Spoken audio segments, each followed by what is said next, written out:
if you look at the context of traditional communities, whether it's in all over the world, whether it's in the Northeast, whether it's in Arunachal, we see that we have a very rich heritage of oral narratives and storytelling.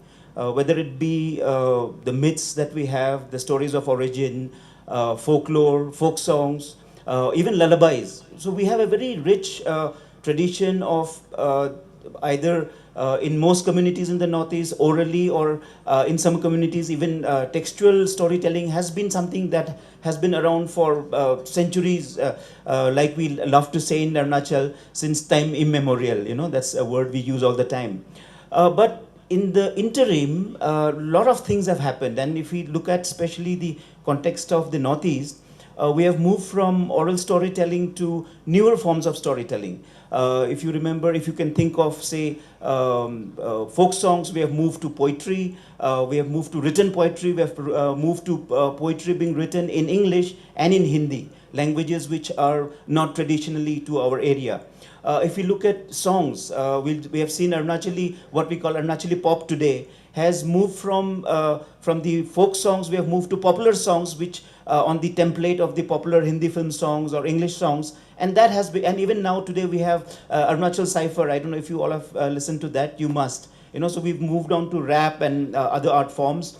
We have had prose move from stories around fireplaces to novels being written, and we have so many of the writers here also. And then we have film, which has emerged, film and music video. And what better way to discuss all this than three people from three diverse backgrounds. One is a poet who has also published an amazing series of comic books, which I have just this morning had the chance to read.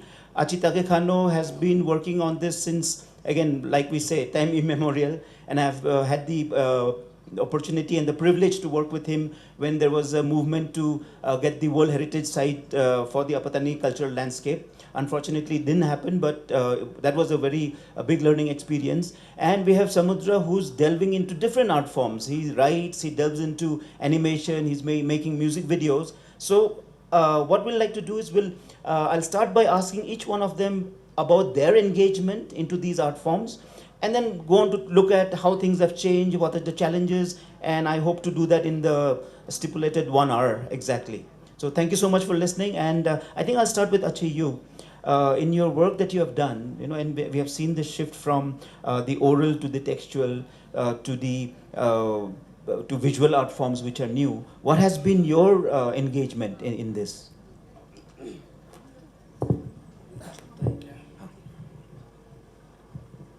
Good morning, everybody, and thank you for including me in this festival.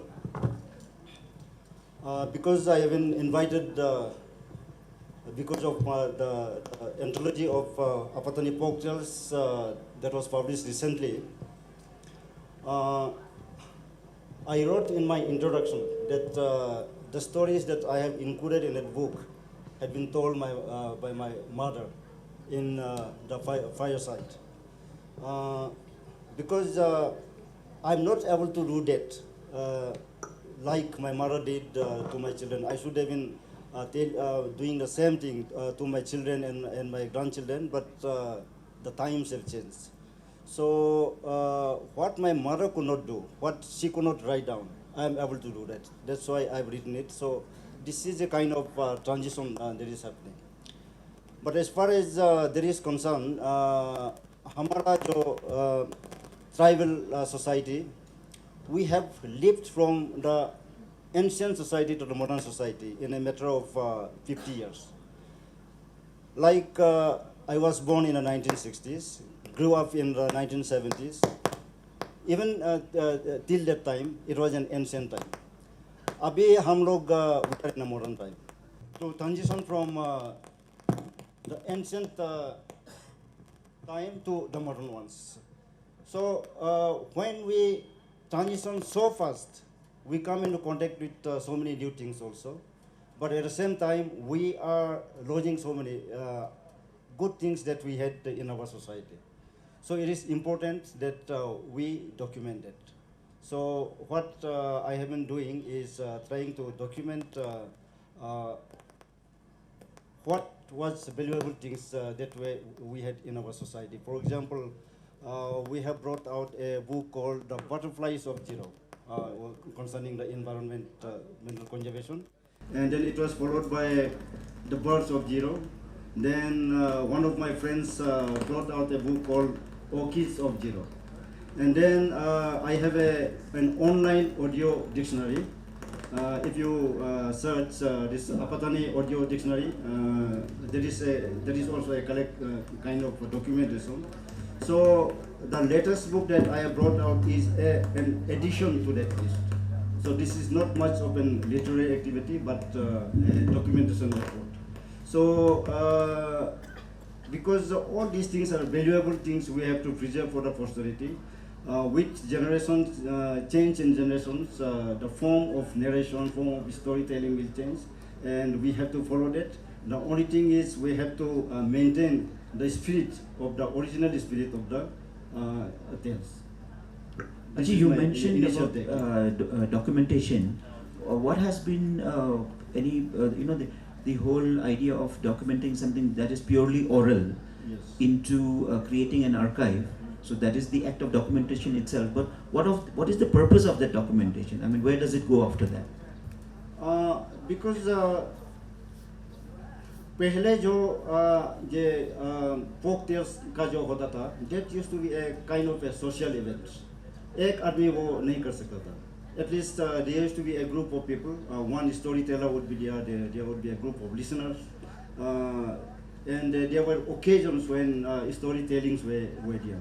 Evenings में होता था, yeah, now this is a Myoko time. Myoko time was a traditionally good time for storytelling because every Myoko we narrate the origin of the Myoko and जो आयु जो अभी competition करता है, that is kind of a narration of the tales and all those things.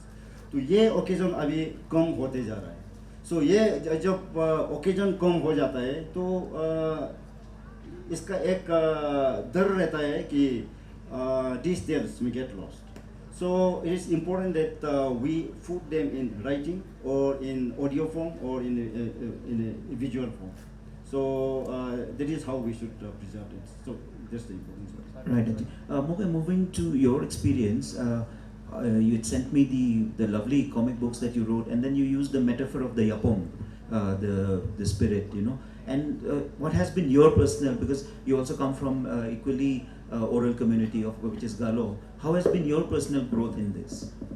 Yeah, I think since I engage with folklore or with oral stories, not only as a writer but also as a scholar and a teacher of literature, I am more focused on its discursive elements because literature, unlike folkloristics or anthropology, is not so much focused simply on archiving stories, but also on retelling them and reinterpreting them, on finding the fissures within those stories and trying to see why the stories have emerged in a particular way. What are the social systems that have facilitated those types of stories? So when we were working on those two illustrated children's books, specifically while we were working on the book on the Yapom, what made me take an interest in it was because there have been instances of, if we go to the documentation part of it, even though earlier on, if we talk to elders, the Yapoms have been talked about as ambivalent spirits, both as benevolent and also as malevolent spirits, but in our everyday lives, what has been passed down is just the one side of it. So what we were looking for was a sort of subversion of that, to look at things from the perspective of the supposed spirit, which was often genderless but often depicted as a woman or a female spirit. So our focus was on how do we make this text child-friendly, while at the same time, putting in that bit of a subversion to question why are we looking at things a particular way. So in the book, as you must have seen, the story is told from the perspective of the Yapom who has lost, their home, which was the forest. So that way we also tied in a little bit of ecological issues into the story. Since it's a children's book, we could not make it very overly political also, but these things, I think that way engagement has changed now, because I think the previous generations of writers are more interested in documentation, whereas, as we see now, even say in filmmaking or photography or literature in general, we're seeing this shift towards questioning tradition, reinventing tradition, but also retaining what is necessary, but not looking at culture as a fixed entity, because at the end of the day, it is never fixed. It is just one way of looking at things. It is a process of internalization and externalization. So how does literature address those fault lines? That is a perspective that I am interested in as a writer, I would say. And what has been the response to the publications? I mean, what is the feedback that you have been getting on that? The feedback has been mostly positive, because it was mostly targeted towards children. So the feedback from it has been interesting, because this was part of a project based in Shillong. So mostly they were distributing the books free of cost in Anganwadi centers. It's also available on Pratham's platform, Storyweaver, free of cost. So anyone can go out there, go on the website and download the e-copies of the book for free. So it is accessible to everybody that way, and it's CC by 4, so anyone can print it and distribute it. There is no copyright issue that way. So the response has been quite good. In fact, on the website, I checked the email. It has been translated into Arabic and some other, a couple of other languages, since there is no copyright issue as such. So it has been translated and they've put it up there, and that way I think mostly a positive response, I would say. We'll come back to the distribution networks towards the later part of the discussion. Samudra, you have been delving in different things. I mean, from what, unfortunately I couldn't meet you personally, but I've been just catching up on your work, and you've moved from research to animation to music video. I am very intrigued actually to learn of this this jump from different art forms, different genres, and if you can link it to the storytelling within your own community and how that finds reflection. Thank you very much. I don't know, I really do fit in this space with these wonderful personalities, but I'll try to explain. I write cultural criticism. I have a column in Dainik Assam, that is a newspaper journal, in every alternate Sunday. It is called Peku Peku, Look, See. There actually I had 4 or 5 articles based on the necessity and need of archiving things. Because in Assam and Northeast, actually we don't preserve things. And because of the environment and climate also, many things actually does not sustain for a longer period of time. So why it is important about that? During the time of COVID, actually I compiled all the articles and I circulated online for free for everyone, particularly for the students of our colleges. That is one thing I did. And I'm not archivist myself, but what I do, I try to push certain things, particularly critical thinking about the methodological approach of archiving. Because archiving is good, definitely, it is necessary, but how you are doing it, and why you are doing it, for whom you are doing it, these questions are more necessary for that. And now I'll jump to one other field, that is theater. In 2015, I did a production at Kala Ghora in Mumbai. The theater was called as Disposable Woman. The term is little dicey in that way. Why Disposable Woman? That is a critical thing. I picked up 3 characters from 3 different categories. One is folklore. From folklore, I picked up Tejimola, who dies again and again and gets rebirth and dies again. That kind of story is there. And one from mythology, that is Chitralekha, Usaunarita's story. There is a character called Chitralekha. And the third one is Joymoti, it's from history. So history, folklore, and mythology. So it is kind of my engagement that we have to rethink the method of history writing, the method of folklore compilation, because there are some kind of ideological concerns that govern the entire project always. So we have to, it is a kind of meta, you can say, or you can say, some kind of post-structuralist temperament to question every next thing. Some things are very deliberate, to let's question it, and what kind of answers we get from out of it. So that is one kind of engagement I have. Yeah. Okay, one thread that I find in all your personal narratives, and there's been something that has been bothering me quite a lot. See, we take content from community, and all of you said that, that, like for example, the Yapom, the concept of the Yapom, the phenomena of the Yapom, it's a community-owned content. A lot of folk has been written, a lot of stories are written based on folk tales, and yet the ownership then changes to the author. Right, so something which is communal, which is owned by the community, is in a sense reinterpreted by the author, and then the ownership shifts from community to the individual. How is that, that fine line? How do you deal with that? Because I mean, the community has a right, so what is there any copyright violation in a sense? Is there any sharing of whatever, what we call parent-informed consent, or sharing of whatever revenue you accrue out from there? So if we can just talk about that, I mean, all three of you.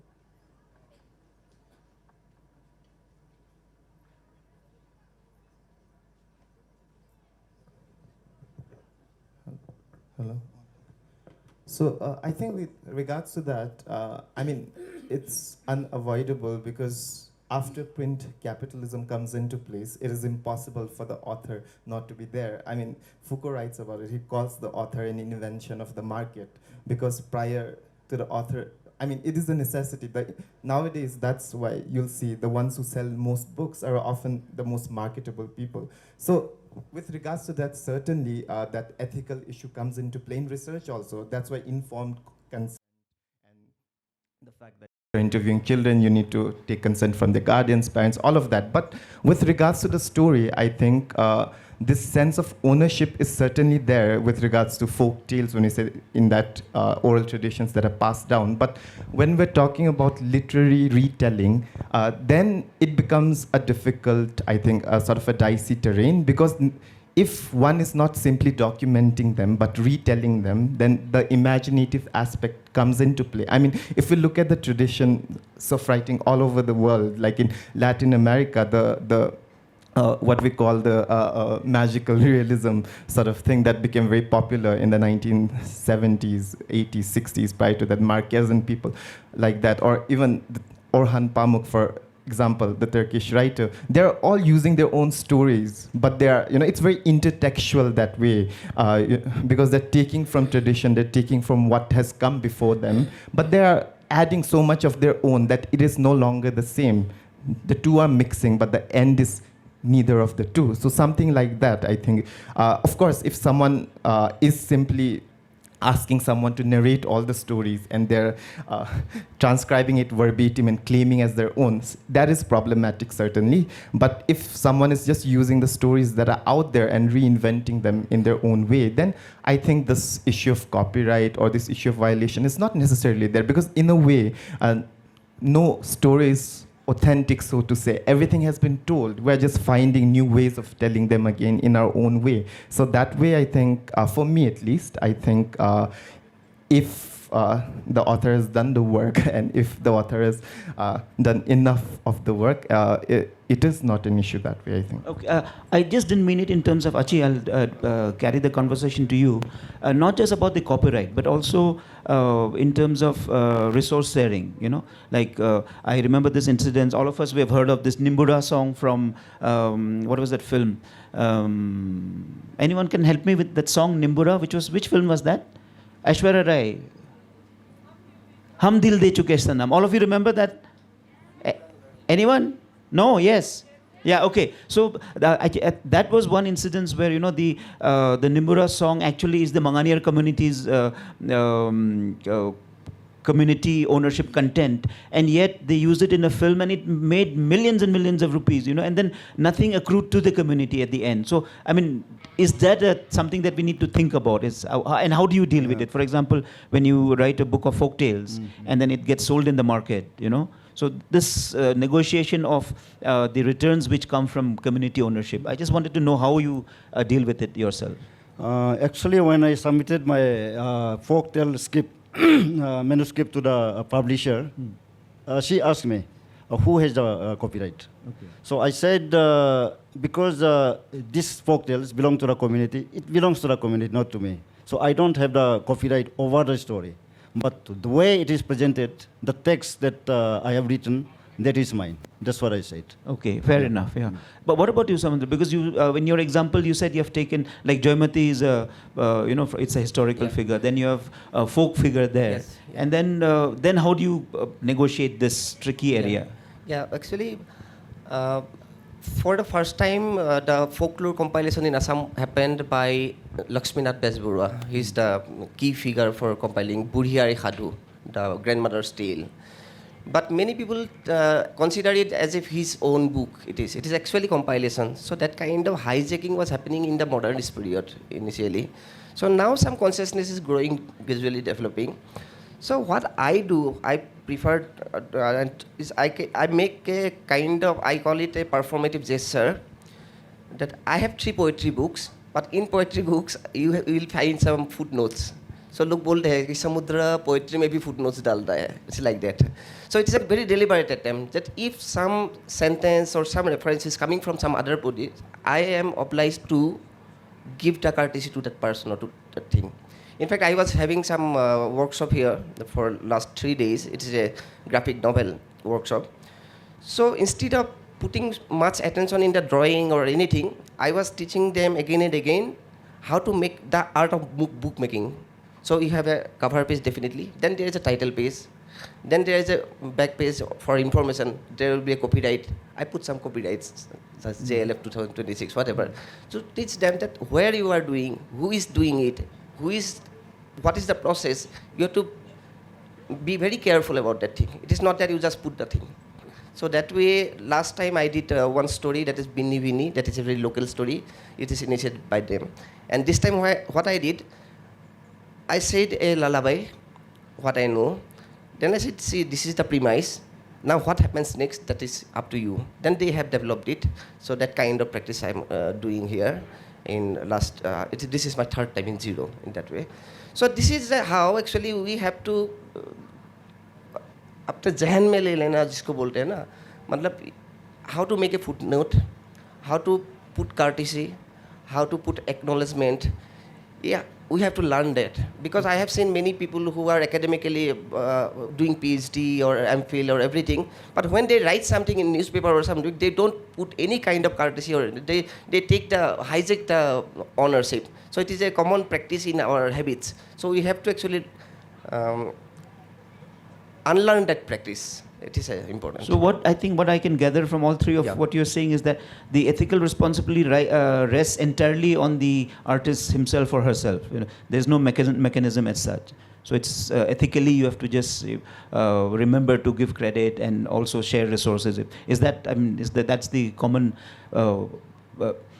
The one other thing that has been discussed about a lot is, especially in Arunachal in the northeast, we keep talking about loss of culture and loss of identity, and the folk content is one of the major forms of how it goes. And we have a young audience here, and then the whole challenge about contemporizing tradition for access to young people. The other day, I don't know if you guys have heard it. It's called Arunachal Cypher, and it's a collaborative work between 7-8 rappers from different communities. So that's one form we saw that it's in a genre that the younger people understand. So what has been the challenge? How do we reach out to younger people so that they speak the language more? Learn, or at least like retell the folk tales in a sense, and then keep that alive, because unless any tradition is practiced, it really won't survive. So how do we go about that, if you can individually share?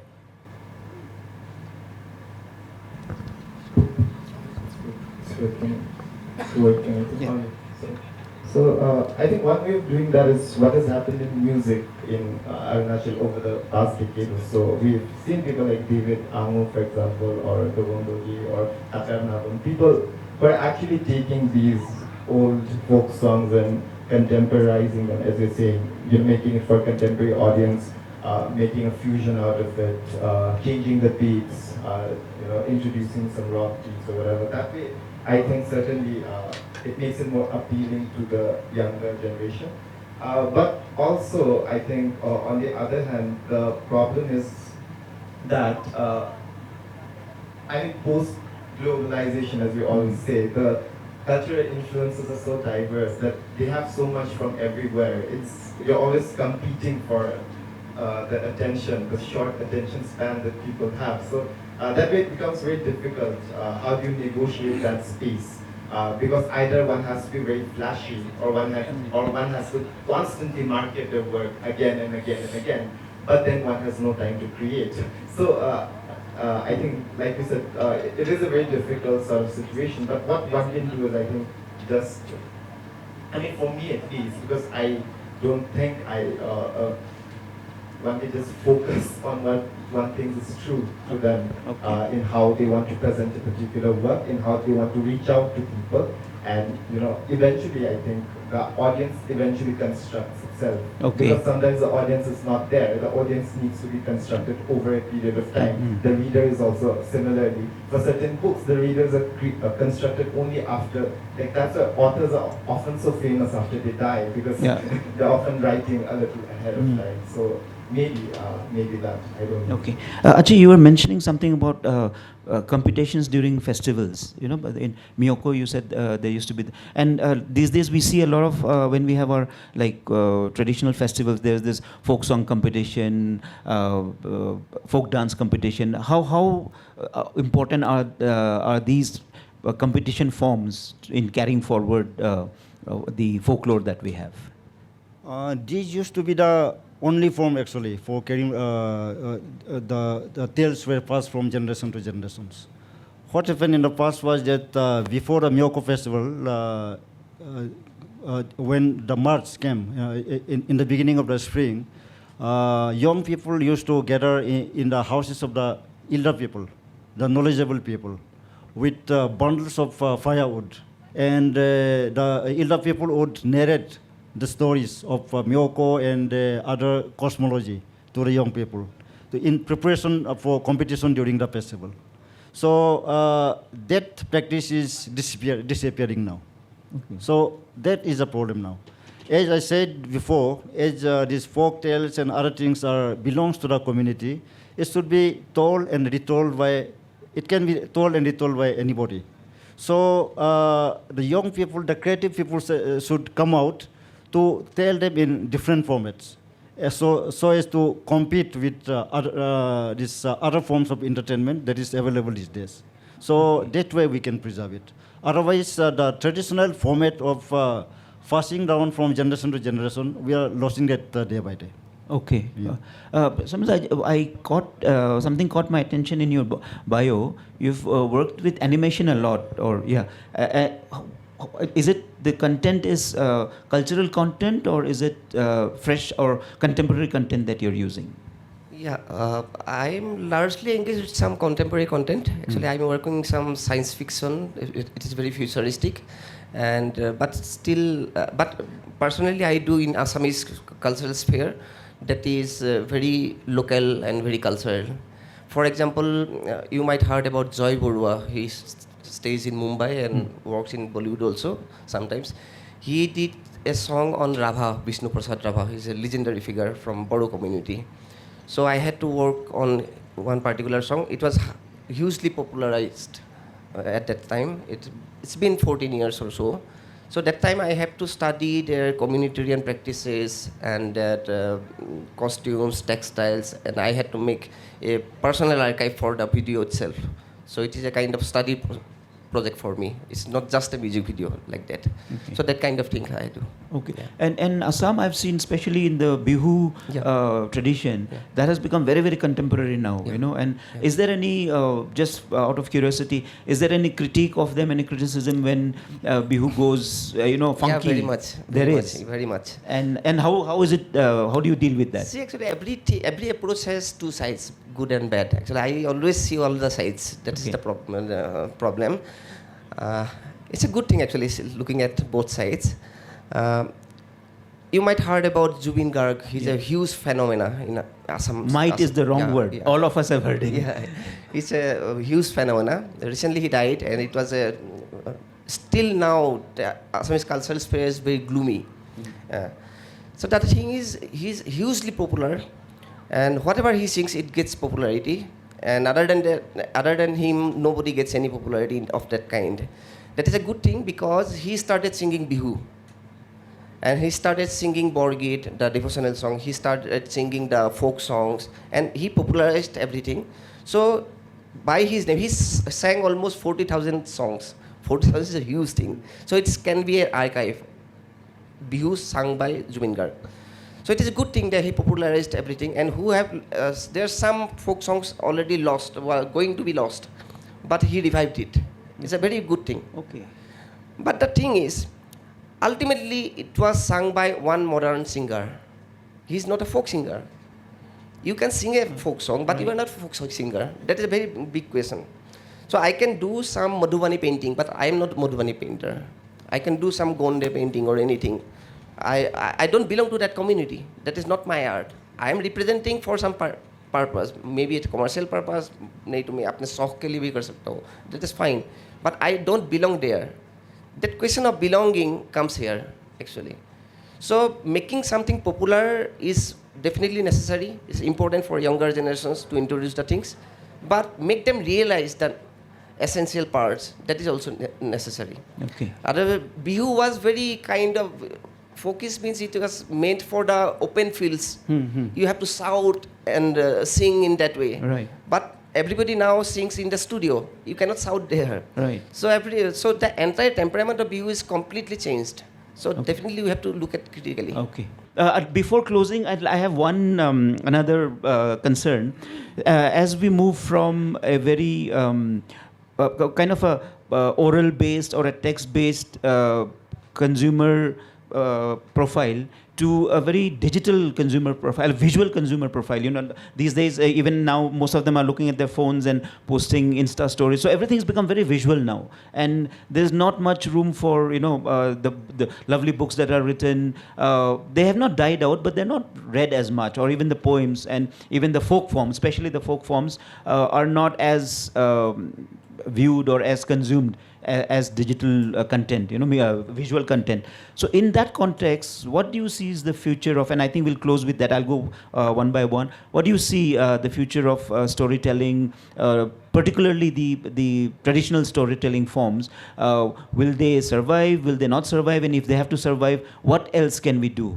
Other than right now he was talking about reinventing the folk forms into popular forms, the bihu, which is being reinvented now. That is one way of doing it. But what could be other ways? And do you think in your heart genuinely that the traditional storytelling formats, whether it be the bihu or the lullaby, or even we have our like the daminda, which is there, do you think that there is a possibility that it will survive, or do you think that in the next, say, and more the younger generation are not speaking the traditional languages anymore? So any closing thoughts on that?